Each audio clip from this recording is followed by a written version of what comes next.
Good evening, everybody. Thank you very much for taking the time out of your day to join us for the webinar this evening, which is being hosted by AHDB Beef and Lamb. My name is Catherine Parrott, and I'm a Knowledge Transfer Officer for Beef and Lamb within AHDB. I'm delighted to bring you tonight's webinar on encouraging responsible antimicrobial use in the dairy, beef and lamb sectors, which is being presented by Jess Sloss, who is the Technical Manager of the Red Tractor Assurance Scheme. So the plan of action is Jess will take you through a 30-minute presentation, and then at the end there'll be some time for questions and comments. So you'll all stay muted throughout the webinar, but if anybody would like to ask a question, or if you think of anything throughout the presentation, then you can just type that into the box on the right-hand side of your screen, and then when Jess is finished presenting, I can ask her those questions. There's over 150 people registered for the webinar this evening, and we shouldn't have any technical difficulties, but please do bear with us should we encounter any. So without further delay, I'll hand over to Jess. Thanks very much, Kat. So yeah, as Kat said, thank you very much to everybody that's joined tonight. It's a beautiful evening, so I appreciate you taking the time to join the webinar. I'm the Technical Manager at Red Tractor. I cover beef and lamb and dairy, but I'm also the lead at Red Tractor for AMR and responsible use of antibiotics. So I was going to take you through just an introduction to Red Tractor, just as a starting point really, and then take you through the changes that we've made both in October of 2017 and the more recent changes that came into force at the beginning of this month. So sorry to start the presentation with a few gruesome pictures, but as we all know, the agricultural and particularly the livestock agricultural industry faces increasing criticism and challenge from a number of minority groups, and Red Tractor's position is to, or has always been to, protect the UK agricultural industry from attacks like this. There doesn't seem to be much of a fact filter on a lot of this information, particularly with the rise of the internet and social media. It pretty much means that anything can be published without any kind of fact checking. So as I said, the primary objective of Farm Assurance when it was set up in the 1990s was to protect the reputation of UK agriculture, and Red Tractor and the Farm Assurance schemes came about as a result of a number of food safety scares in the food industry, and consumer trust in UK and British produced food was at an all-time low at that time, and we do see continued challenge, but the remit and the reach of that challenge seems to have widened wider than just food safety. So in terms of how we go about setting the standards, we have four cornerstones of Red Tractor and of the scope of Red Tractor, which are food safety, traceability and origin, animal health and welfare in the livestock sectors, and environmental protection. In terms of how we set the standards, we have technical advisory committees for all of our sectors. So we have a beef and lamb technical advisory committee, dairy technical advisory committee, and so on. And those technical advisory committees are made up of industry representatives and experts from across the supply chain. So farmers and farming union representation, vets, retailers, processors, both meat processors and dairy processors, depending on the scheme, and welfare experts and consultants and scientists. In terms of vet representation on those groups, they're represented by the relevant vet organisations. So we have representation from the BCVA and the SBS on both of those dairy and beef and lamb committees. We review the standards in full every 3 years, and we go through a full consultation period when we do that. So our most recent changes to the standard, or the changes that were brought in October 2017, resulted in version 4 of the standards. The consultation is open to anyone to respond to, and normally lasts about 3 months to give everyone an opportunity to have their say. And then we publish the standards following that consultation based on the feedback. We also engage with stakeholders continuously through that 3-year period to really provide us with direction for the standards, where our stakeholders think the standards should move to, and and how we can do that. And it's always a bit of a balance because of the nature of the industry. So we have to make sure that the standards are practical and applicable on farm, but also meet the needs of the buyers and the consumers at the end of the day. So in terms of what we take into account when we're setting the standards, we really use legislation and legislative changes, and we look at what our competitors are doing in other markets, and we look at what the science and the research is telling us, and we also always have to come back to what consumer interests and concerns are at that time, because ultimately they're the ones that are going to be buying the products.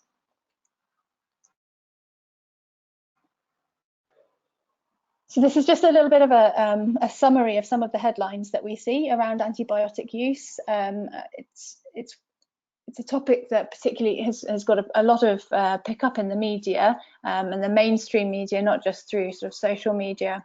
And so, whilst there is some sort of scaremongering in those headlines, actually some of the facts around antimicrobial resistance are just as scary. And then the O'Neill report in 2015 reported that antimicrobial resistance would kill 10 million people every year by the year 2050, which would mean it would overtake deaths caused by cancer by that time.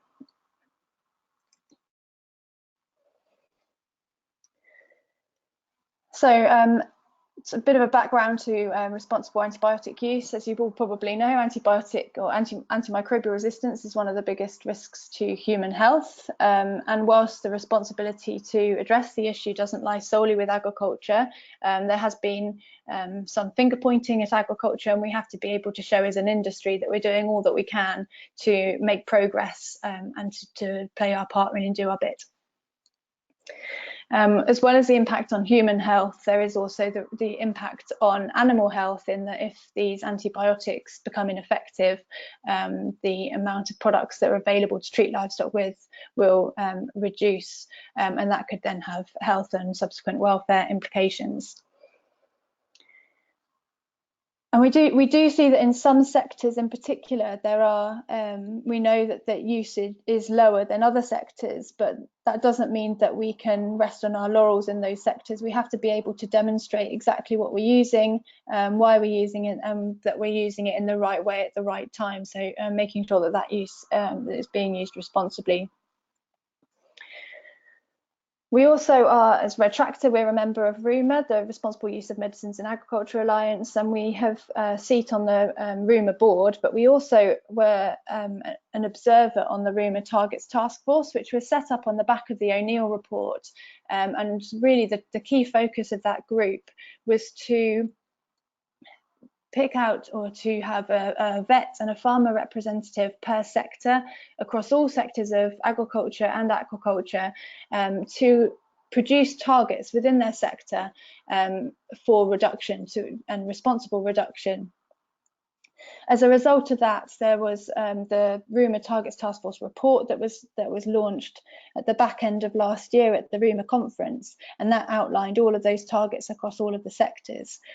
And really, that we have used that as Red Tractor as a bit of a mechanism and a tool in terms of then looking at where our standards need to go to support those targets and to help with the implementation, because the targets are all very well, but there has to be a mechanism to actually implement them and make it happen. So just looking for a moment at what our other sectors are doing, we have made a number of changes in other sectors as well. This isn't purely about the ruminant sectors. In the poultry sector have been working on antibiotic usage and responsible use for some time, and they set up an antibiotic stewardship group back in 2011. In the 2017 Red Tractor standards, there were a number of new changes introduced, but the industry had been working towards those changes already.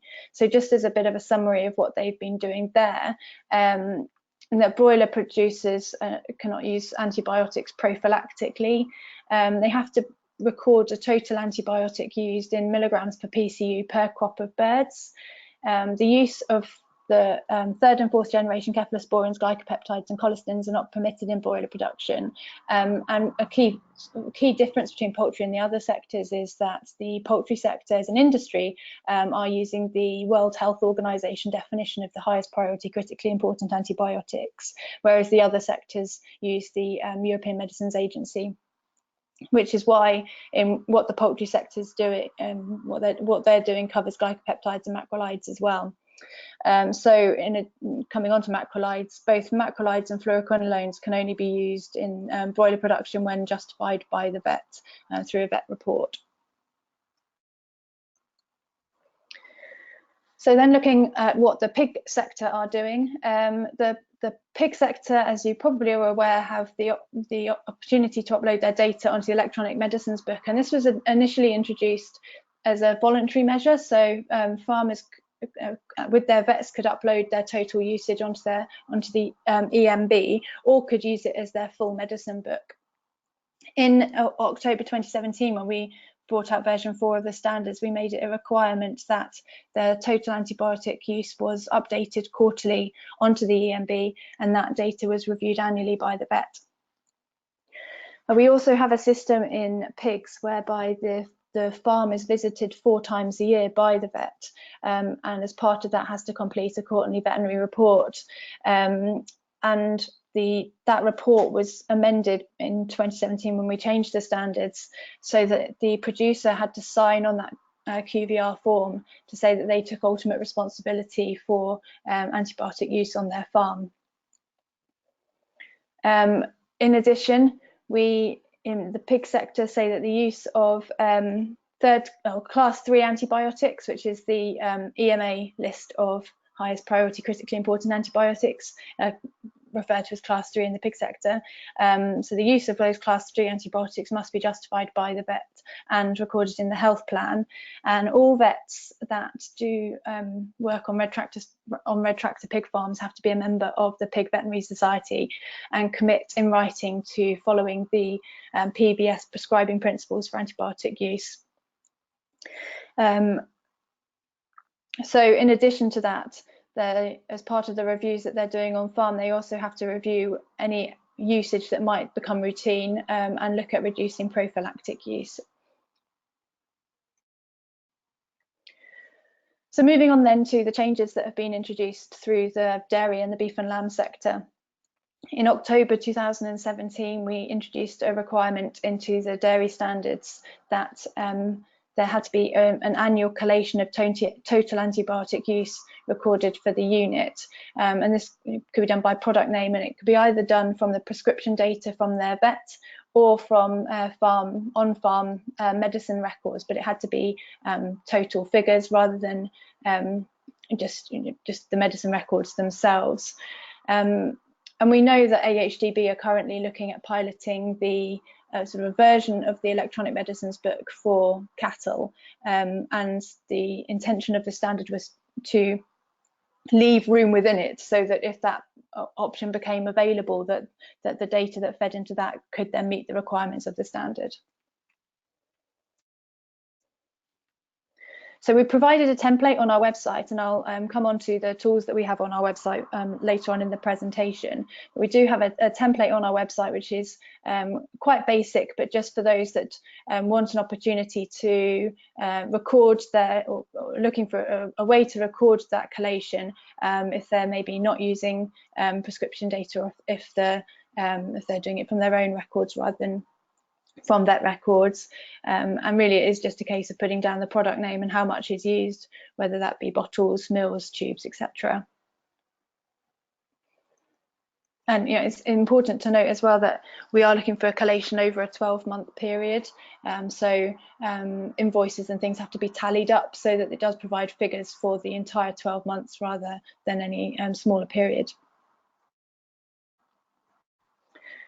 In addition, then in dairy, we also introduced a requirement that there was an annual review of antibiotics undertaken by the vet, and this can form part of the vet's health and performance review that's already happening or has been happening since 2014. So that vet review has to include a review of medicines and antibiotic purchase and use, and review that antibiotic collation that we've just talked about. There must be a discussion about the use of the highest priority critically important antibiotics, and a review of any antibiotic failures. And that review should also include recommendations for responsible reduction of antibiotic use where possible, in particular in relation to those highest priority critically important antibiotics. And then, because of the focus on dry cow management and selective dry cow therapy, that review should also review any use of dry cow therapy and protocols and make recommendations where it's appropriate for selective antibiotic use.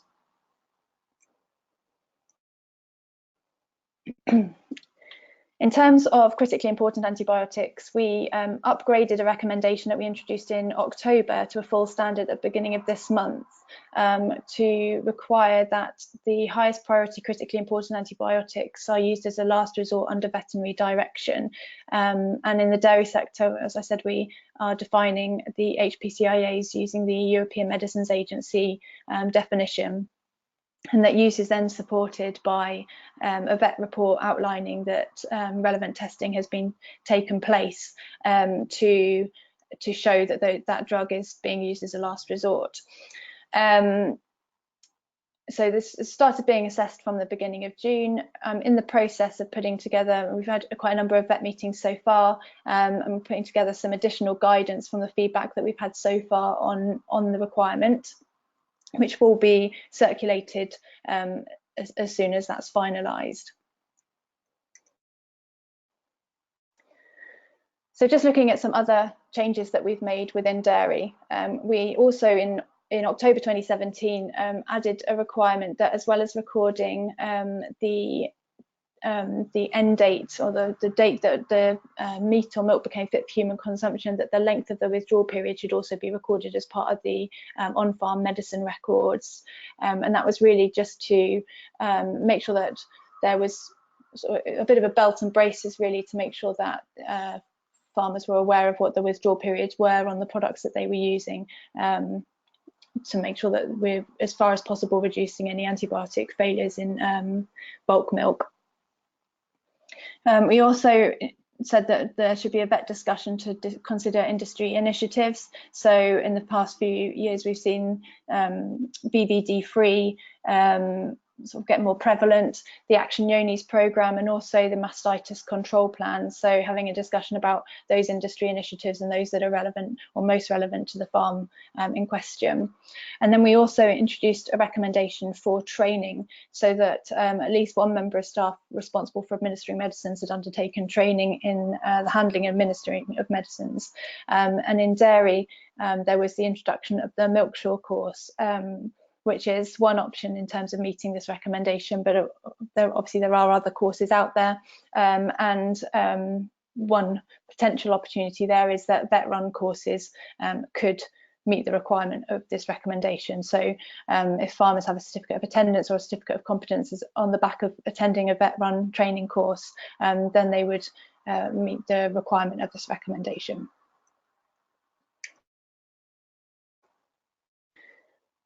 So moving on then to beef and lamb.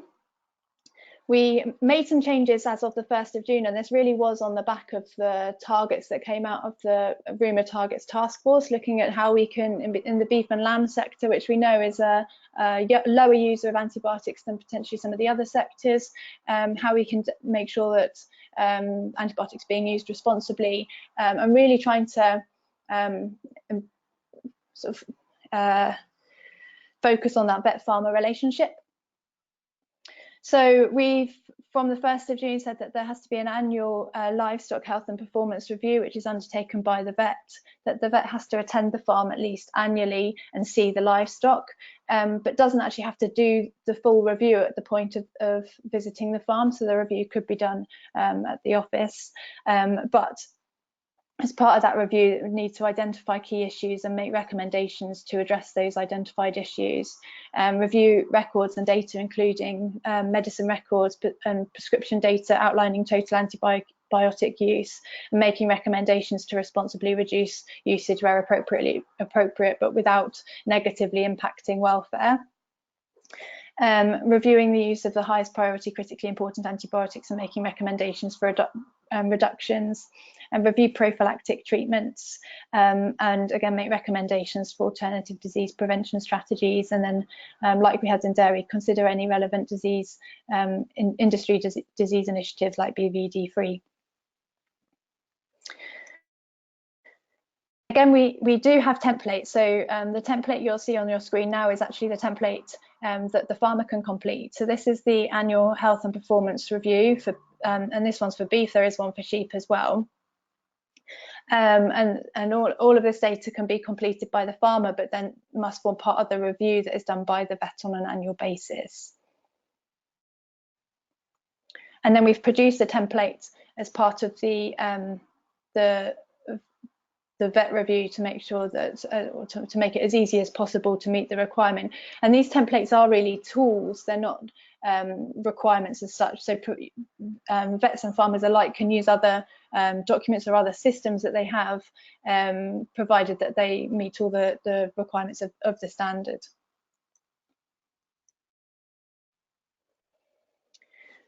And then again in beef and lamb, we amended the standard as of the 1st of June in the same way that we have done for dairy, to say that the highest priority critically important antibiotics are only used as a last resort and under veterinary direction. And again, that's demonstrated by a vet report outlining the relevant testing.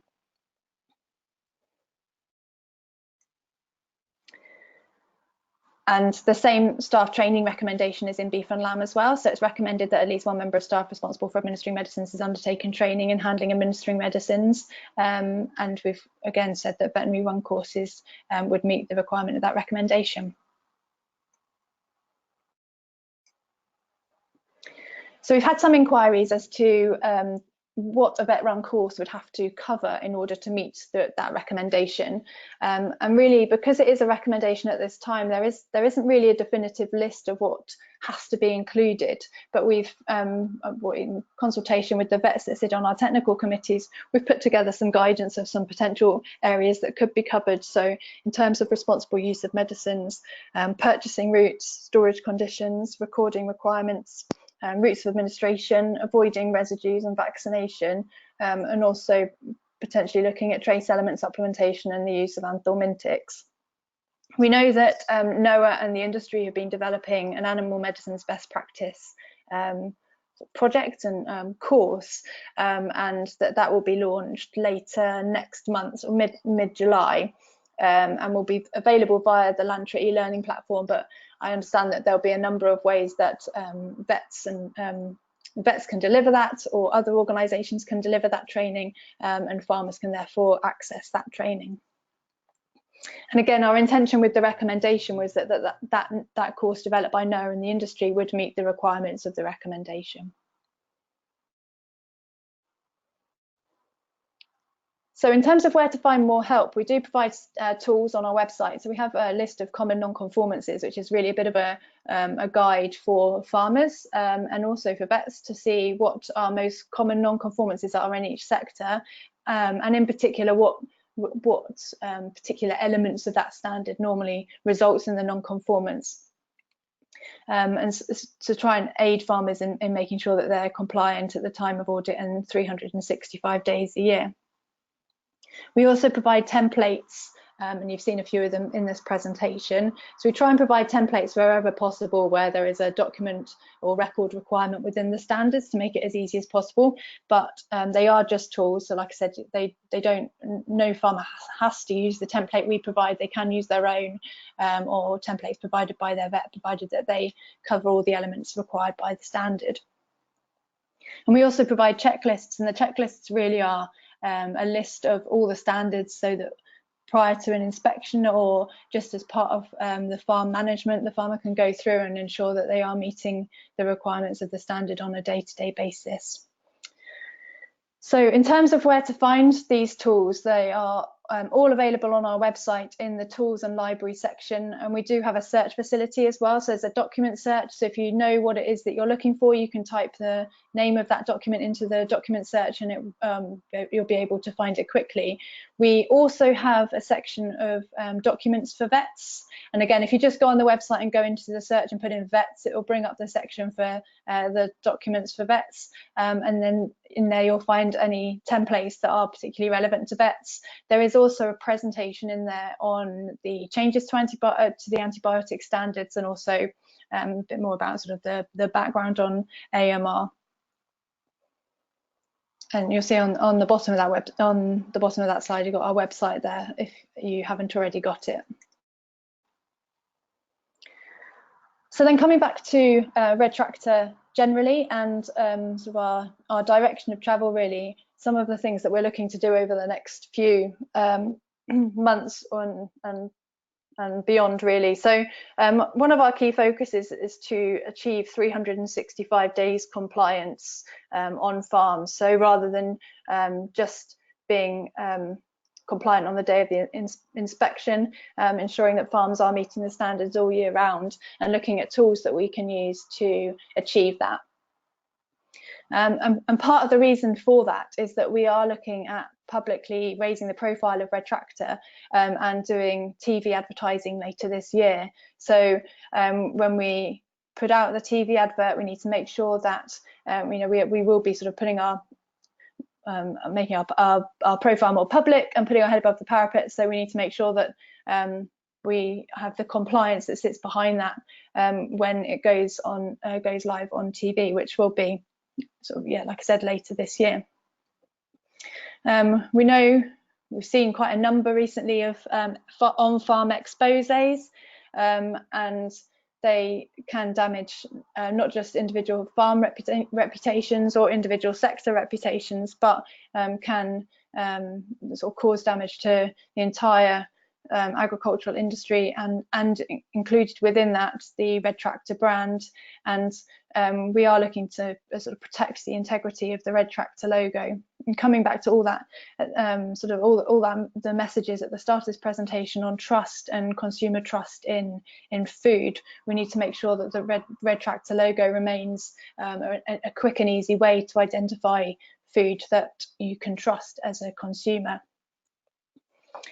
So in terms of what we're doing with licensees, so when we use the term licensees, we're referring to those processors and packers that apply the logo on pack. So we do unannounced inspections for all BRC members. So we have we recognise the BRC global standard as part of our assurance chain, but for those sites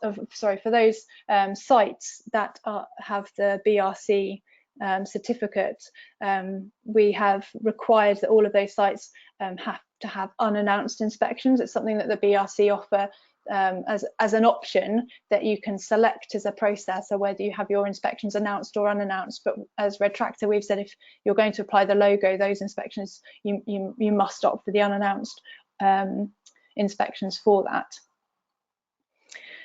We've also increased our speed of access from 30 minutes to 15. So that means from when the auditor arrives on site, rather than having 30 minutes to be on the factory floor, they have just 15 now, which means that they will see sort of real time what's happening at that factory as far as possible, really. And we've also got further we've got closer to the BRC in that we can now access and interrogate the BRC audit reports. So more of a data sharing arrangement. Because we rely on them for that part of the supply chain, we need to make sure that we can see and have transparency on what is happening when they audit those sites. So in terms of what the logo means, the logo in terms of the Assured Food Standards Red Tractor part means that the products have met certain technical assurance standards, so that those standards being complied with throughout the supply chain from farm to pack. It is a whole chain assurance scheme, and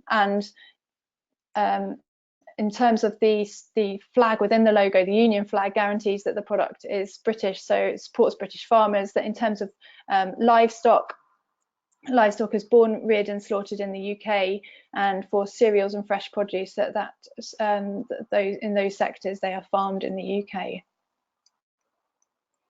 So we've done some research recently looking at what is important to shoppers, and this was really research that sort of started the process of looking at the TV advert and raising our profile. So in terms of when we're looking at what's important to shoppers, we'd all say that price was probably the #1 thing that shoppers were interested in when they're doing their food shop, but actually price and quality kind of came out as equal when we were looking at sort of their buying choices and their buying habits.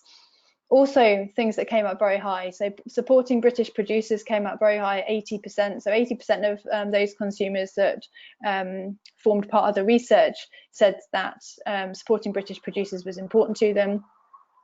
And likewise, animal welfare was important. 83% said that animal welfare had an impact on their buying choices. And the way this research was done was that it wasn't just asking questions, because we probably all know that if you ask a consumer what it is that influences their buying choices, they would all say animal welfare is very important, that the environment is very important. But actually, when it comes to picking up a product off the shelf, they aren't choosing a product that has those qualities. But in terms of this research, we actually did accompanied shops. So we went out with shoppers when they were doing their food shop, and they were not made aware of what the person accompanying them was looking for, what the researcher was looking for. So they just went about their normal food shop, and then afterwards was asked about why they had made certain choices in the products that they'd picked. The environment and environmental protection came out slightly lower, but still quite high. So 73% of consumers were choosing on the basis of the environment or protection of the environment. And generally sort of how the product had been produced, 80% of the shoppers were concerned with how their food was being produced. So in terms of Red Tractor's vision, we have recently undertaken sort of a project looking at the future of Red Tractor, especially with things, or Brexit for a start, but sort of developing the standards and the scheme over time. We've looked at where we want Red Tractor to be positioned in the future. And the vision really is that Red Tractor is the flagship for British food and farming, with world-class standards, independent inspections and robust compliance at its core. So in terms of flagship, it's the flagship is really because of the high standards of British agriculture, and Red Tractor is uniquely placed in the reach that we have and the membership that we have to communicate that strength to consumers. And world-class standards, I think when we talk about world-class standards, we're not talking about every single individual standard having to be the best in the world, but because of the breadth and the depth of the standards and the remit of the standards, it's really really very, very well comparable with any scheme in the world. And then lastly, in robust compliance, obviously that comes back to protecting the integrity of Red Tractor and the Red Tractor brand. And then looking at next steps. So again, alongside that vision, we're looking for moving Red Tractor from kite mark, which it may be seen as at the moment, to more of a nation brand. And as I've said, we are looking at a national campaign, which will involve a TV advert later this year, and focus on reassurance of what Red Tractor brings to the consumer. And that advert, the TV advert, will be reinforced with sort of below the line activity in magazine, as well as social media and web advertising. So I've reached the end of my presentation. I think Kat will now come back on and sort of go through any questions that you may have. I've put my email address on the slide. We've done probably more communication with vets over these changes than we've ever done in the past, and we're really trying to build up more of a mailing list of vets that are involved on red tractor farms. So please do note my email address, and if you do have any questions following this meeting, or you'd just like to be added to the mailing list so that we can contact you with any changes or any further guidance and updates, yeah, we'd be very happy to do so. Okay, thanks, Jess. It's Katie, because Kat's had some technical issues, Okay. and can't get back on. But if everybody can see the question box on the right-hand side, if you've got any questions for Jess, then please write them in that box now. We have one question come in so far. That is there a minimum number of animals before a vet needs to do the health plan? So, i.e., for a hobby farmer with only a dozen sheep, do they still need to do the health plan? So in terms of the requirement for the health and performance review, we haven't got a minimum number of animals, so it would be for any farm that is red tractor assured. But it's not a case of writing the health plan, it's reviewing the records within that farm. So it potentially will form part of the health plan and inform the health plan, but it's not necessarily writing or reviewing the health plan itself, if that makes sense. Okay, thank you. If we do run medicine courses, how long will that cover the clients for? Is it forever, or do they have to do it yearly? No, at the moment, again, we haven't put any sort of time frame on it. It is only a recommendation at this time, so it would potentially cover them forever. I know that the Milkshaw course has an expiry date, so it's really up to you. It would if it was something you felt needed to have an expiry and you put an expiry on the certificate, then they'd need to show a valid certificate. So if it was no longer valid, then they'd need to have it redone. But if it was an open-ended certificate, then that would also be acceptable. Okay. How do you access the Milkshaw course, and is it just for antibiotic failure referrals? No, the Milkshaw course, you can so it's for the farmer to register. So basically how the Milkshaw course works, the farmer registers, but when they register, they put in the details of their vet, and then their vet, they will receive the information for themselves and also for their vet to then run that course with them. Alternatively, you can contact Owen, who has been involved, or who's written the course. Essentially, it is focused around avoiding antibiotic failures and sort of residues, but it does have sort of other information in there as well, and doesn't just have to be used where a farmer's had a failure. So it could be used anyway, just for any dairy farmer, just to make sure that they know how to avoid the failure in the first place. Okay, thank you. Are any sheep that are labelled with red tractor halal slaughtered? And is there any if no, are there any sheep from red tractor farms halal slaughtered? So because we're a whole chain assurance scheme, we have a meat processing standard, and one of the requirements of that meat processing standard is that any product that carries the red tractor logo has to have been pre-stunned. So it could potentially be halal if that halal certification in question allowed pre-stunning, but we would not have any non-stunned animals carrying the red tractor logo. In terms of animals going from red tractor farms, I really couldn't say, because it would depend on where the farmers sent them for slaughter, but they would not carry the logo at the end of their life. Okay, thank you. If there's any more questions, if you can type them in quickly, because if we haven't got any more questions, then I'd like to thank Jess for your time this evening in giving us the update on the standards. This evening's webinar has been recorded, so if anybody does need to recap on it, then it will be available on the AHDB YouTube channel in due course. This normally takes a couple of days, so hopefully that will be on there, and you will receive an email when it is available online. And hopefully you've all learned something this evening that you can work with your clients to help reduce the antimicrobial usage for the stock that you manage within the UK. So thank you very much, everybody, this evening, and I hope you all have a nice evening. Thanks for listening. Thank you.